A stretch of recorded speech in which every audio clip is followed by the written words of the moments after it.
Giro Metropolitano, mais uma edição no ar no Sistema Jornal do Comércio de Comunicação. Você sabe, para pensar Pernambuco, pensar a região metropolitana e falar com quem sabe do assunto. E hoje estamos recebendo Gustavo Delgado, professor de Logística e coordenador dos cursos de gestão do Centro Universitário UniFBV-UAIDEM. Bem-vindo ao Sistema Jornal do Comércio. Muito bom recebê-lo no nosso Giro Metropolitano. Eu que agradeço demais o convite, é um prazer poder compartilhar um pouquinho do conhecimento. Tony Araújo, também na bancada, junto hoje. Obrigada por estar aqui. Mais uma vez, Giro Metropolitano, hoje recebendo o professor Gustavo, que eu tenho certeza, viu, professor? Tem muito a nos ensinar. Sem dúvidas. E como eu já antecipava, já falava aqui na introdução, o papo é logística, é Pernambuco, é região metropolitana. E quando a gente fala de logística, professor, logo já pensa nas estradas. É algo que é consequência.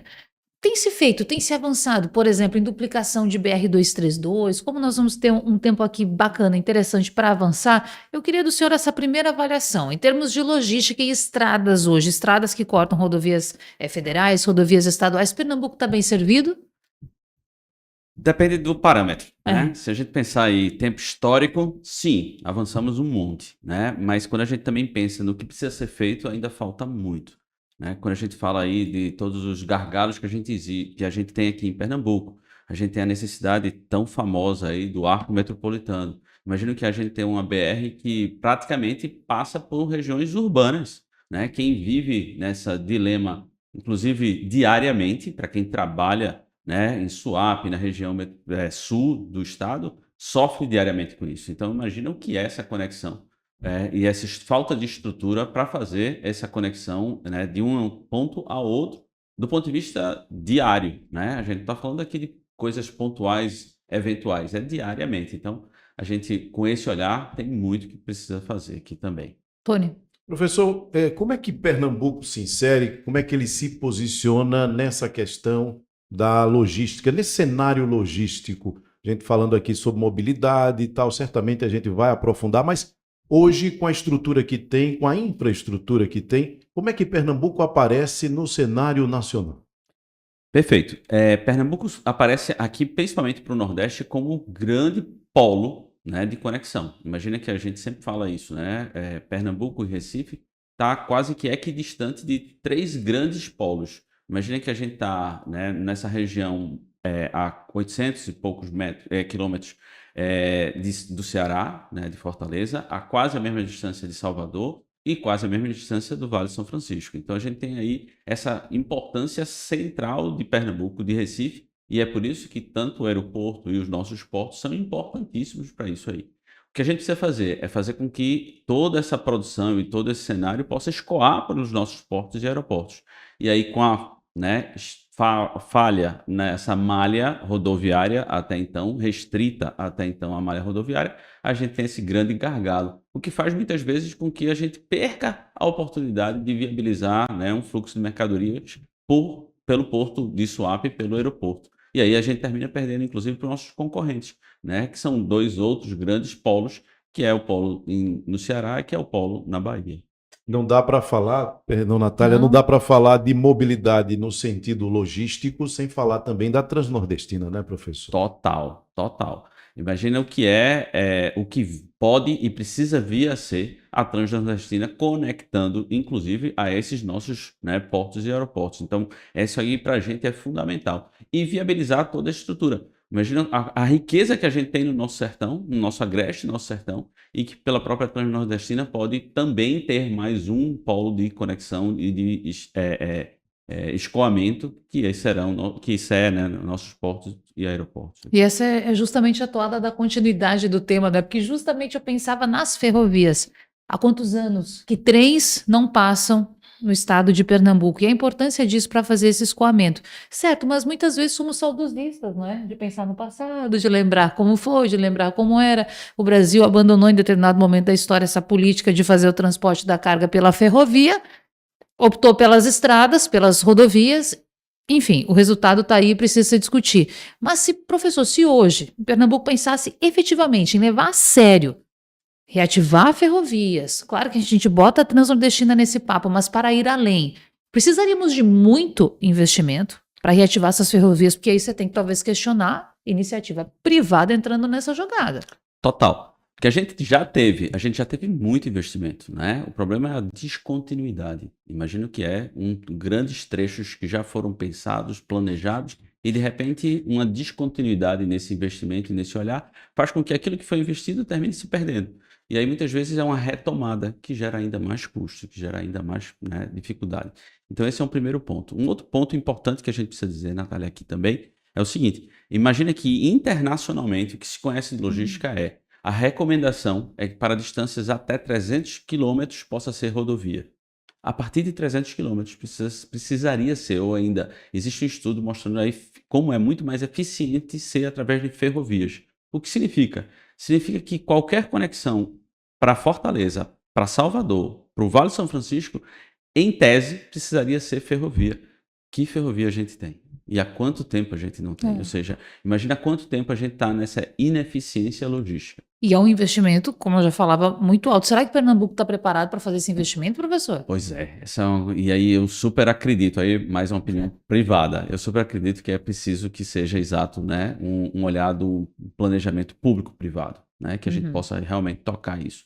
Por quê? Porque a gente tem aí, entre outras coisas, aí, né, a influência política, é o momento também do próprio país, né, de investimentos, etc., que não depende necessariamente de um ou outro empresário. No entanto, o Estado continua precisando. Antônio. Bom, e aí, professor, o que a gente percebe é que diante dessa situação, vamos dizer assim, de falha da infraestrutura e tendo um porto como o de Suape à disposição, a gente cria um abismo, né, entre o que a gente poderia entregar e aquilo que efetivamente é entregue. Qual é o impacto disso? Digo, para a economia, para uma cadeia grande, porque a gente, quando fala de economia, a gente fala de emprego também. Qual é o impacto disso? Ou qual pode ser o impacto disso? Perfeito. Veja, a gente fala de Suape. Suape é talvez um dos portos que tem a maior disponibilidade, inclusive, ainda de crescimento, né? Então, quando a gente compara com outros portos no Brasil, Suape tem excelente infraestrutura, localização natural, estrutura natural, porque a gente, quando fala de porto, não é a parte terrestre apenas, mas é também a parte do calado, ou seja, da conexão, né, do tipo de estrutura que se tem. Imagina que é um porto que tem aí uma água mais calma, mais tranquila, ou seja, tudo isso impacta na eficiência. Então a gente tem uma grande vantagem nesse sentido e uma excelente possibilidade de crescimento, né? Quando a gente vê apresentações de Suape, ele fala inclusive da quantidade de área verde que se tem e que se preserva, ou seja, também tem no viés, né, da ecologia, da manutenção do meio ambiente, etc. Então tem um potencial fantástico. Eu queria também ressaltar, né, o trabalho que tem sido feito de resgate e a importância do Porto do Recife, que é um porto urbano, mas que, imaginando, né, dentro do planejamento estratégico do próprio porto, né, a retomada, a reconexão que tem sido feito gradativamente, mas precisa ser com uma velocidade ainda maior. Mas a gente tem aí, portanto, 2 portos importantíssimos. E quem sabe um terceiro, né, que vem atender a região norte, tão necessária, tão importante para atender todo esse polo que a gente tem estimulado há algum tempo. E aí, respondendo a sua pergunta, imagine o impacto econômico disso, de mão de obra disso, né? Então, assim, para a gente há uma expectativa fabulosa, lembrando ainda que Pernambuco já é um polo logístico, ou seja, as grandes empresas de logística, armazéns, a própria Amazon, né, a Shopee, etc. Então, a gente já tem esse movimento natural, a gente vai ter agora, né, a Multimodal, que é uma grande, a gente tem aí uma feira nacional, a Intermodal em São Paulo, a gente tem pelo 2º ano a Multimodal, agora em agosto também, que movimenta e tem sido muito importante. Por quê? Porque existe aqui naturalmente já um ambiente muito favorável à empresa e à conexão de logística. A presença da feira aqui é fruto dessa visão, dessa observação do tamanho de Pernambuco, ou do tamanho da importância de Pernambuco dentro desse cenário logístico? Exatamente isso. Você traduziu perfeitamente isso. Essa ideia de feira já existia há algum tempo,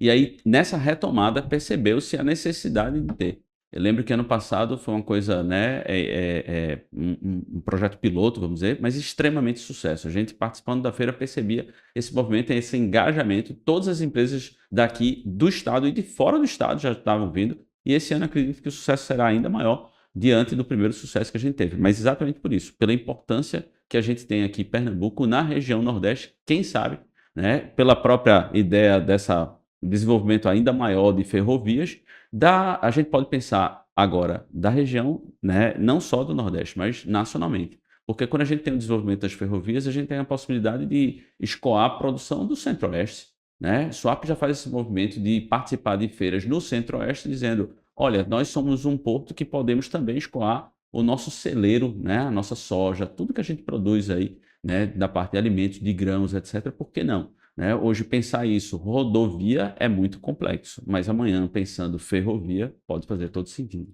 Tanto o Porto de Suape quanto o Porto do Recife mudaram de presidentes recentemente. E essas indicações têm também fruto político. Tá. E aqui a gente não está criticando ou questionando isso, apenas colocando esse fato, posto que realmente é um fato. De um lado, uma indicação do governo Raquel Lira, do outro lado, alguém que possa também, que já foi secretário de governo do estado, no caso do Porto Recife, mas que também tem uma aproximação com a prefeitura da capital. Dito isso, e observando essas oportunidades, eu gostaria da sua avaliação enquanto professor. O que essa questão política pode fazer no passo em que eu, governadora, eu, prefeito de capital, indico uma pessoa? Eu, político, posso ir além disso? Eu posso movimentar as minhas bases? Como a política pode ajudar, professor, a atrair olhares e investimentos para esses portos? Perfeito, vamos ter duas respostas, uma positiva e uma negativa. Né? Vamos começar pela negativa para terminar com a positiva. Não é? A negativa é a descontinuidade. Né? Quando a gente tem as mudanças, a gente tem necessariamente uma descontinuidade. Quando a gente pensa e analisa com nossos, e aí faz parte, né, estados vizinhos, também nossa referência, né, a continuidade de uma presidência, de uma administração, isso faz com que estruturalmente aqueles planos tenham uma continuidade natural. Não significa que pela mudança há uma descontinuidade, mas pode haver, é natural que haja. Porque aquele projeto pensado pelo presidente anterior ainda não foi, né, tão vendido, tão convencido, e aí eventualmente não é a mesma força. Então a gente tem aí o porto no Ceará, em Salvador, uma continuidade. Então isso para a gente, a mudança é negativa. Pelo lado positivo, pensando assim, né, quando a gente tem essa mudança e tem o viés político, esse viés político muitas vezes vai abrir portas que o viés técnico não abre.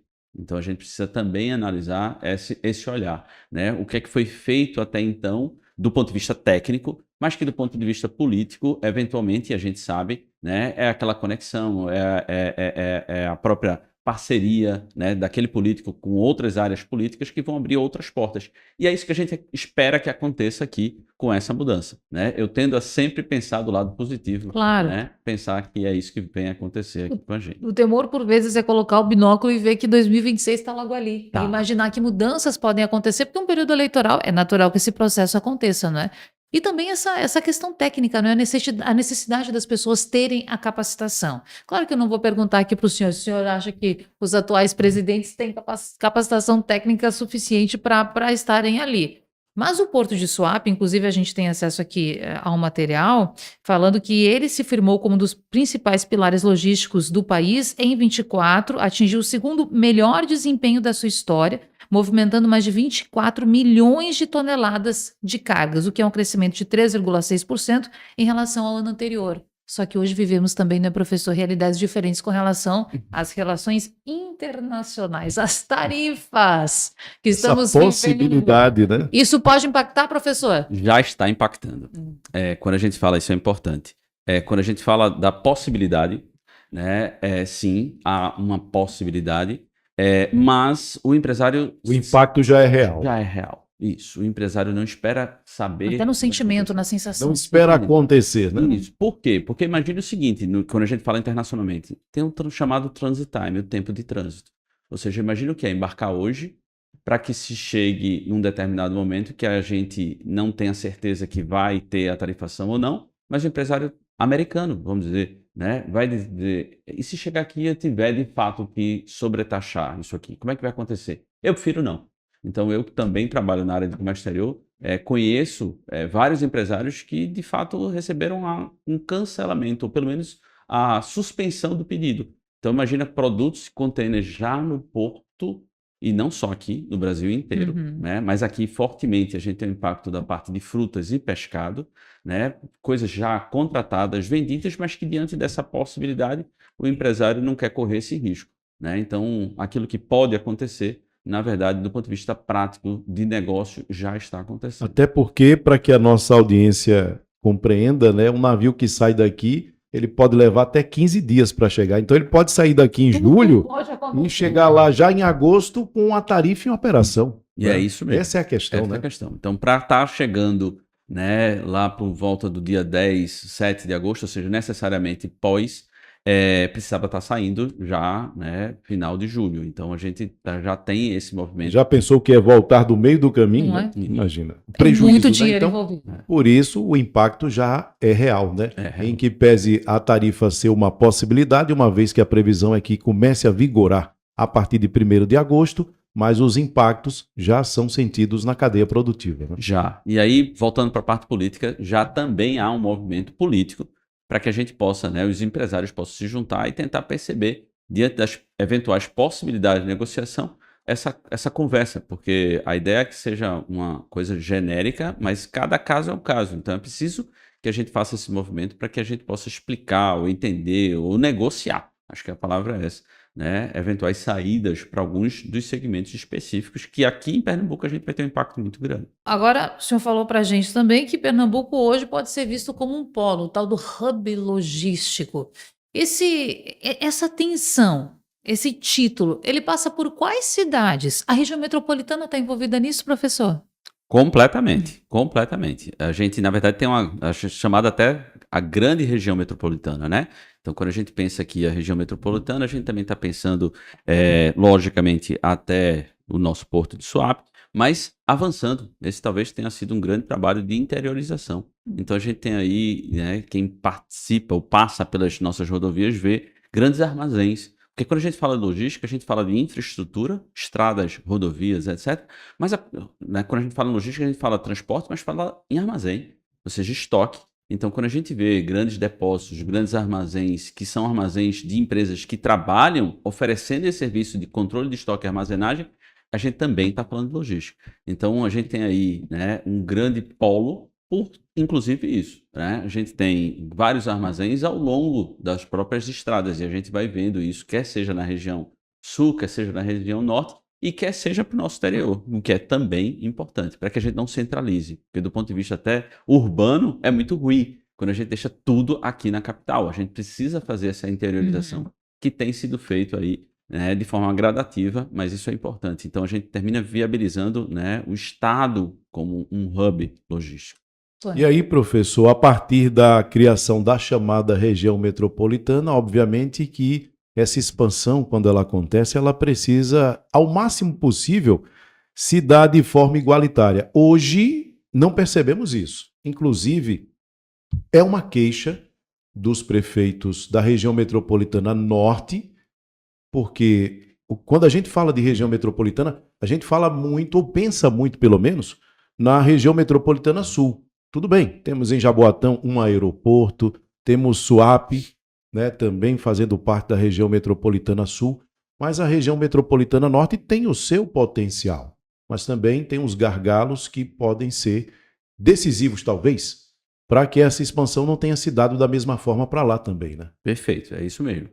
Infelizmente, a gente não desenvolveu e deveria ter desenvolvido, inclusive o próprio polo, né, automotivo que a gente criou na região norte, né, previa uma estrutura, né, para que viabilizasse a eficiência desse processo. Então, eu imagino que é hoje toda essa conexão com o polo automotivo, e aí não limito a ele, né, a própria conexão com o estado vizinho, né, com João Pessoa, que também é uma cidade irmã próxima e a gente tem muito comércio aqui.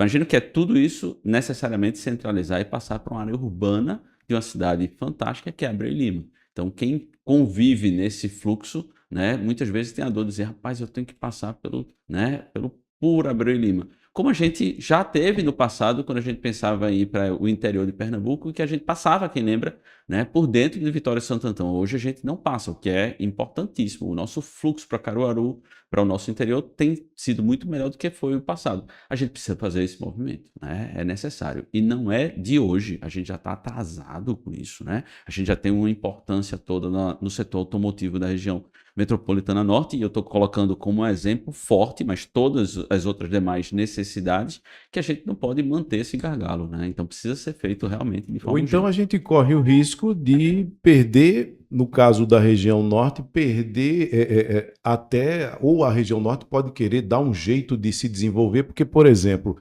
quem vai hoje para Cabedelo, que tem um porto importante, né, já percebe uma movimentação em termos de obras que facilitam a mobilidade.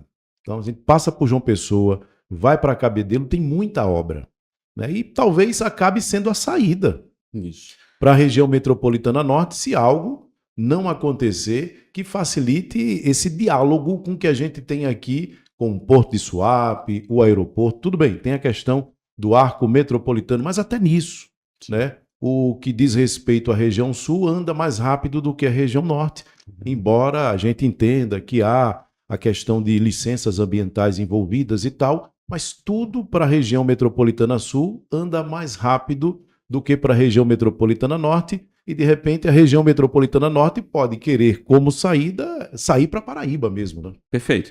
E veja, isso, mais uma vez, já está acontecendo, né? O movimento, o mundo privado, né, torce e precisa da ajuda do mundo público, mas ele não pode parar por conta disso. Então, naturalmente, eu tenho amigos que trabalham na região, né, na Zona Norte, e que tomaram a decisão de não mais morar em Pernambuco, ou seja, morar em João Pessoa. Lembrar que são as Né? capitais mais próximas do Brasil, né? Pois é, Se né? isso E vale também para é moradia, segura. vale para as empresas Justamente. também. Exatamente, ou seja, veja, se você toma uma decisão de morar em João Pessoa, que eu acho maravilhoso, gosto demais de João Pessoa, morar em João Pessoa em função da acessibilidade para a região norte de Pernambuco, imagina o que é para a empresa, né? Ou seja, é mais simples ainda em tese.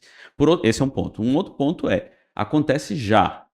O Porto de Cabedelo já tem sido maior, tem recebido maior desenvolvimento, tem recebido maior volume de carga. A gente tem ouvido mais falar. As empresas de logística têm trabalhado como uma alternativa. Então, isso já vem acontecendo. Então, essa demanda é uma demanda que o empresário não para e diz assim, olha, eu vou esperar até quando você puder ajudar, o mundo público puder, né, desenvolver. Para quando o arco metropolitano sair. Tá.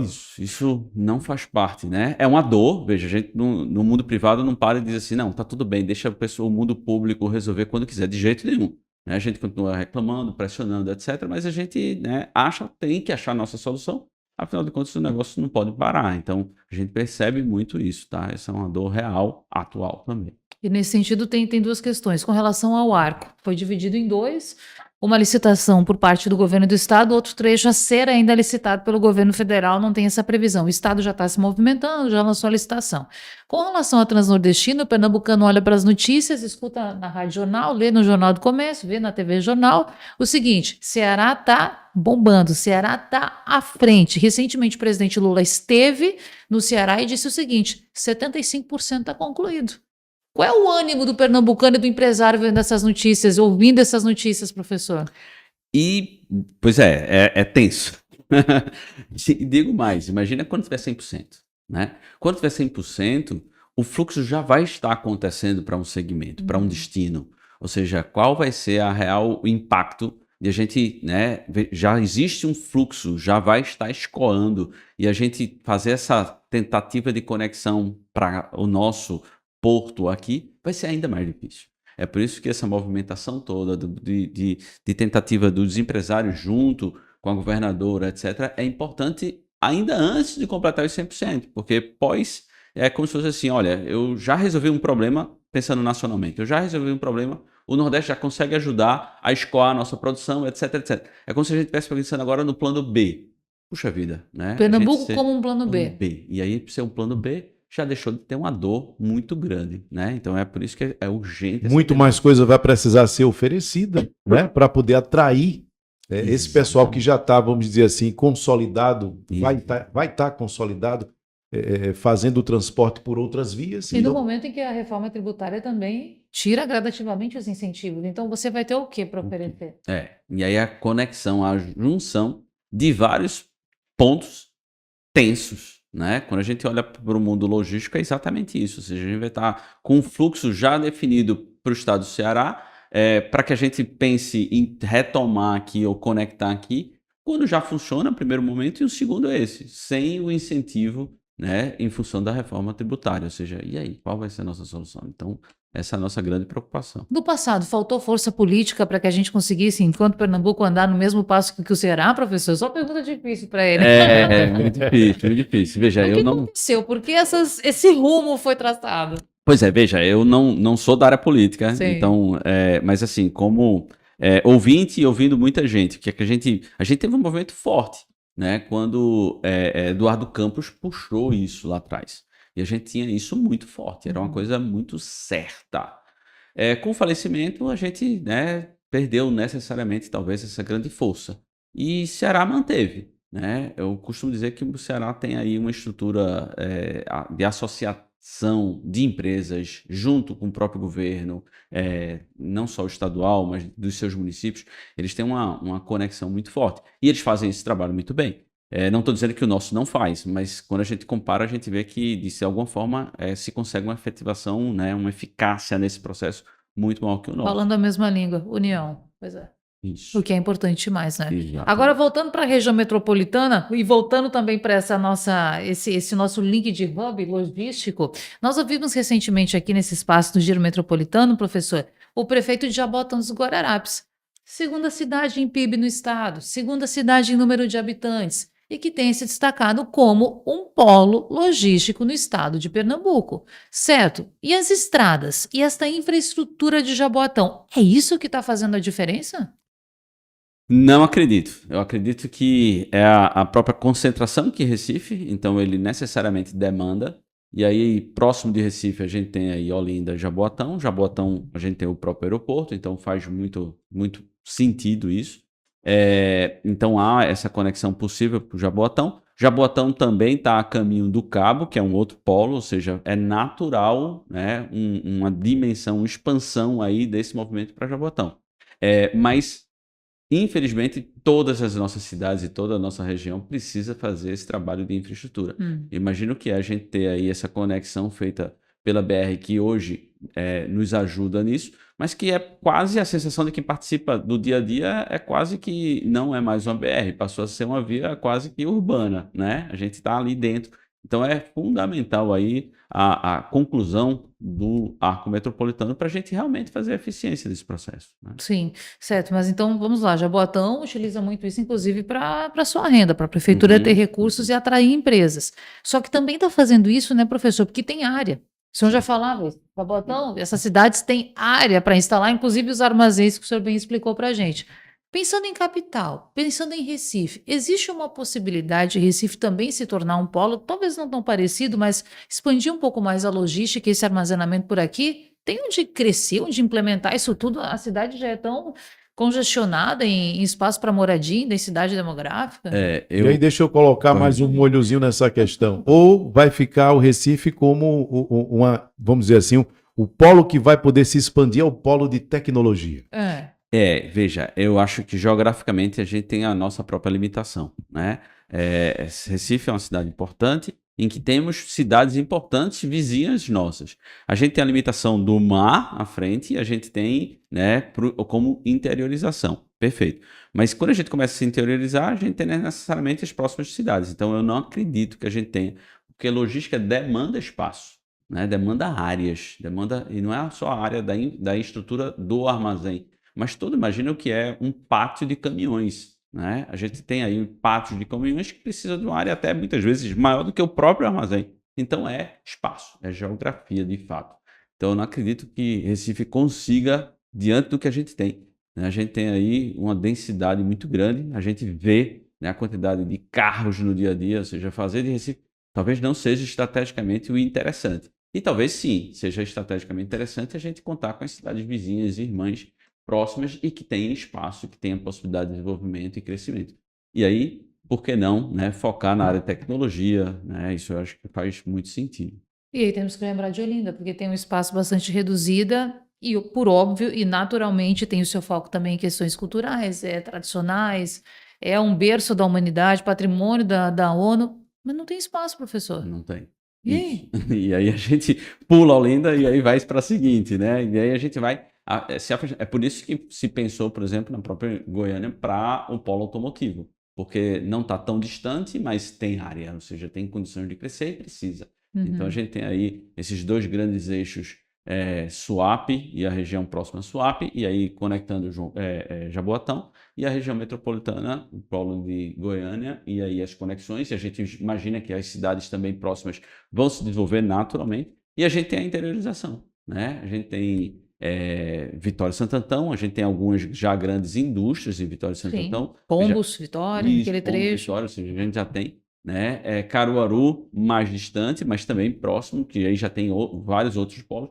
Isso é importante para todos, para o Estado, mas inclusive para a gente da capital, né? Que a gente, ufa, imagina que tivesse mais densidade aqui, seria ainda pior, né? Para essas cidades, então, professor, em que há uma limitação em termos de área, seria o caso de se investir mais, de se focar mais na questão da tecnologia? Porque aí cabe, né? Sim. Quer dizer, você tem um espaço reduzido e nesse espaço reduzido, como o Porto Digital aqui, você pode ter centenas de empresas ali operando e desenvolvendo tecnologia para a cidade, para a região metropolitana, para o estado, para o Brasil, enfim.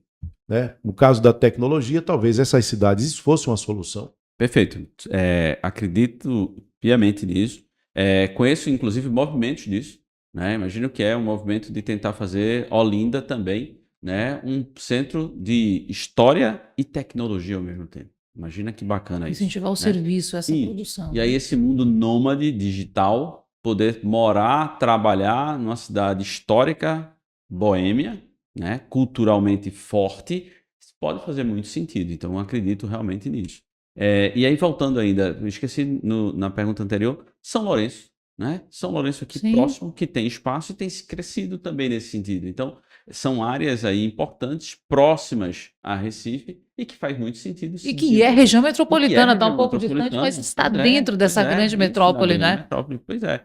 Então, assim, são oportunidades que a gente tem, né, e que precisa se desenvolver. As empresas têm pensado cada vez mais nisso, tem grandes empresas que já estão em São Lourenço, provavelmente diante desse cenário, desse olhar geográfico importante de estar próximo, estar dentro da grande região metropolitana, mas não é necessariamente uma área que já, né, tem uma densidade muito grande, pode estar já muito excessivo de população, de ocupação. E essa disposição dos armazéns que o senhor falou, eu fiquei muito interessada em saber um pouco mais sobre isso, professor, porque Recife, ele tinha no passado uma grande disposição de armazéns e fazendo essa interligação também com o seu porto. Hoje, nós vemos esses espaços desmobilizados na cidade. E quando se fala disso, dessa capacidade da cidade em estar recebendo, em estar entregando e desenvolvendo mais o seu porto, não é necessário a gente dar uma olhada de novo para esses espaços e talvez reocupá-los, professor? Esses armazéns antigos? Sem dúvida nenhuma, né? A gente tem aí umas áreas desocupadas em função disso, né? Dentro de uma região tão bonita como é Recife, e que precisa ter uma ocupação, né, com a falta de oportunidades para a própria população. Então, eu acredito realmente que esse movimento que tem se começado a fazer faz muito sentido nesse olhar de ocupar áreas importantes, né, importantes, estratégicas, com conexões e que não tem mais a possibilidade do ponto de vista de logística, porque esse gargalo, imagina, numa área extremamente urbana como é o centro do Recife, você ter ali o envolvimento, a via de grandes caminhões, entra e sai, etc. A gente não está falando de um caminhão, a gente está falando de vários caminhões ao longo do dia. Então, imagina o que é o fluxo se fosse, né, retomar o que já foi um dia no passado. Sim. Né? Então, essa é a grande preocupação, e aí talvez sim seja a melhor saída esse olhar de, né, dentro de um viés, dentro de uma estratégia de arquitetura, como é que a gente faz a adaptação para o retorno da própria população. Né? Isso é importante. É uma ideia, né, Antônio? Professor, eu penso que essa é uma questão importantíssima para quem pesquisa, para quem trabalha a logística, que é o seu caso, é essa que o senhor trouxe no bloco anterior a respeito da questão da expansão, né? O quanto isso tem se expandido. São Lourenço, o senhor usou como exemplo, e isso demanda também que nessa infraestrutura, ou nessa equação de infraestrutura, esteja presente, claro, a questão da moradia. Né? Porque levar uma empresa ou uma indústria, ou seja lá o que for, um armazém para São Lourenço da Mata, isso também significa dizer que isso pode impactar no crescimento da população. E esse crescimento, do ponto de vista de infraestrutura, precisa acontecer com qualidade. Né? Então, certamente é algo que deve também estar na equação e deve também estar na preocupação dessa questão da expansão. Até porque não pode se concentrar todo mundo numa cidade apenas, né? Até a questão da ideia de região metropolitana é justamente para essa desconcentração. E isso envolve também a questão da moradia. Né? Perfeito. Tony, lembrando, eu sou da área também acadêmica, eu também sou do mercado, mas eu também sou da área acadêmica, eu sou coordenador.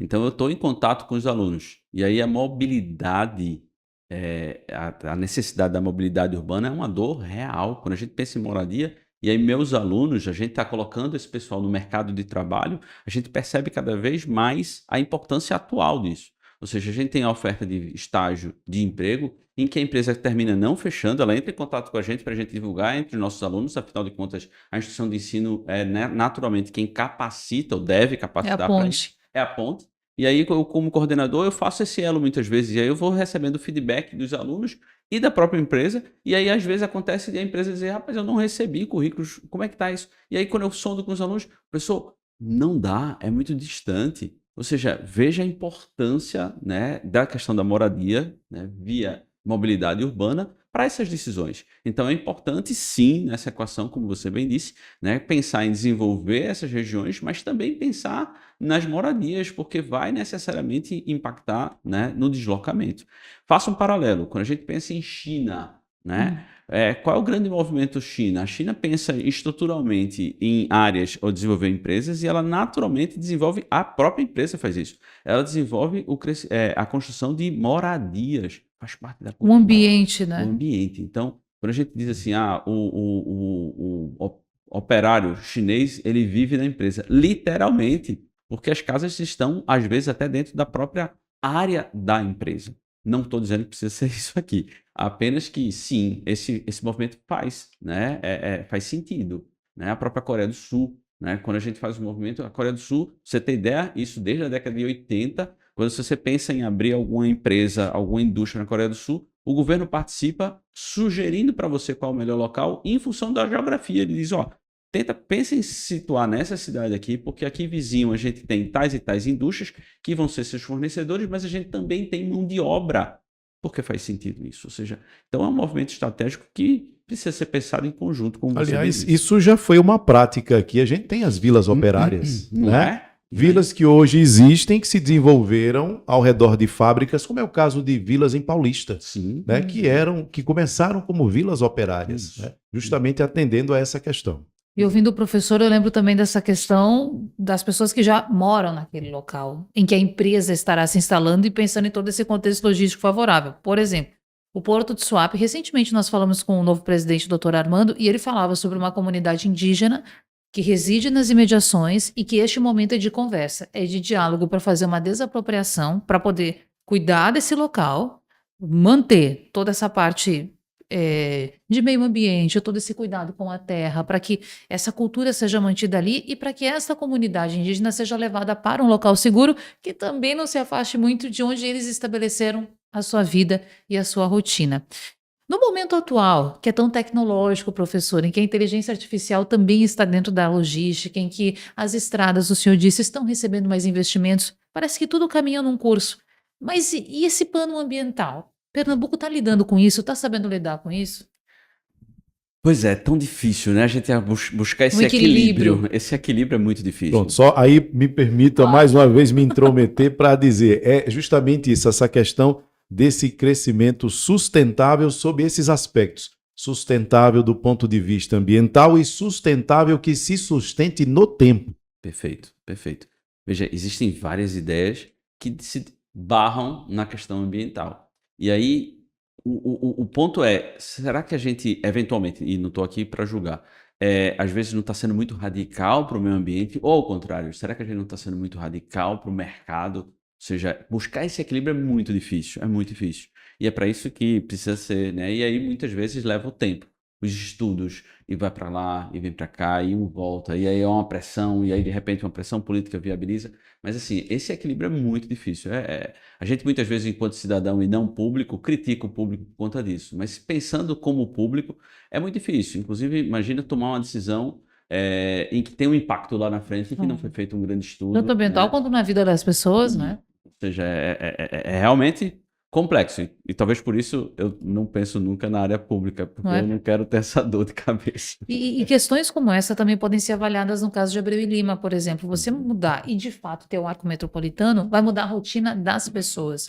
Vai mudar a rotina de vida. Você tem um comércio pujante em um local em que esse transporte passa, essas cargas passam, isso também é incentivado. Essa pujança do local também passa por esse motivo. Aí eu me pergunto aqui, professor, o arco metropolitano ele é tão defendido, ele é tão aguardado, ele é tão esperado, mas para vias de economia daquele trecho que todos conhecemos, muito movimentado, pessoas circulando, carro passando, caminhão passando, pode ter algum prejuízo à economia desse local? Veja, provavelmente sim, vai ter pela própria, né, como aconteceu em qualquer outro movimento em que a gente optou por outras vias. Mas diante do cenário é dizer assim, vamos continuar com isso? Ou seja, vai ter esse gargalo eterno e qual o impacto da não tomada de decisão, da não mudança, né? A gente precisa ponderar isso. E aí eu não acredito que a gente, né, continue ou não precise mudar. Eu acho que o mercado realmente precisa, Pernambuco precisa, né? Para quem transita, as poucas vezes que eu preciso ir ao longo do mês para a Suape, muitas vezes me dá uma dor, porque a gente participa. Veja, e eu que não estou fazendo de uma ponta a outra. Imagina quem vem de uma zona norte para uma zona sul necessariamente. Então, assim, é aquilo, né? A gente precisa. É o material que sai do Porto de Suape para ir para Estelantes. Isso. Imagine só. Imagina isso, né? E eu trabalho, tenho vários amigos que trabalham lá, e aí presto trabalho de consultoria, etc. E aí imagina essa dor diária desse pessoal que precisa fazer essa conexão, né?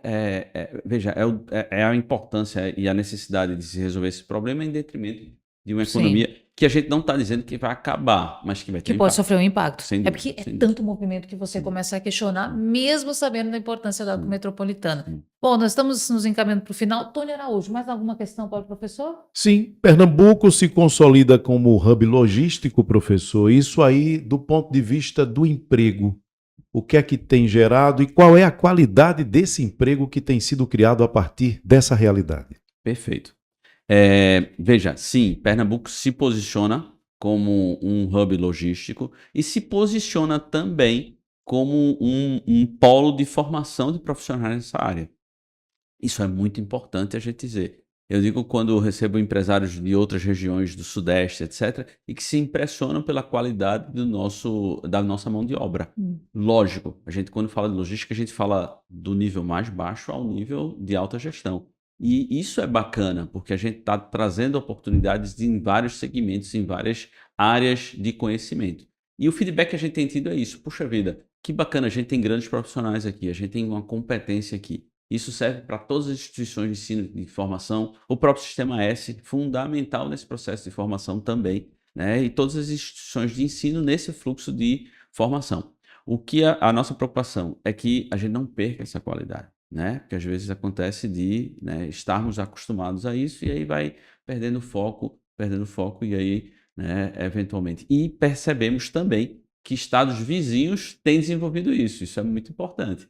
A Paraíba também tem sido reconhecida com formação de profissionais que nos oferecem, tá? A gente tem recebido pessoas em função das oportunidades aqui. E Alagoas, os estados mais próximos aí, têm também formado grandes profissionais e que têm vindo para cá. O que, por outro lado, né, a nossa preocupação de mobilidade. Se a gente tiver mais gente chegando, a gente... Tem um impacto, né? Tem impacto. Professor Gustavo Delgado, um prazer recebê-lo aqui no Giro Metropolitano. Até a próxima oportunidade. Eu que agradeço pelo convite. Obrigado. Tônia Araújo, obrigada, até mais. Uma excelente conversa, muito boa, bom. esclarecedora, e como eu disse no início, a gente aprendeu, agora eu posso confirmar, Sim. a gente aprendeu muito, professor. Eu que agradeço. Obrigado. E eu tenho certeza que quem nos acompanhou em mais um Giro Metropolitano também. Próximo sábado tem mais. Até lá.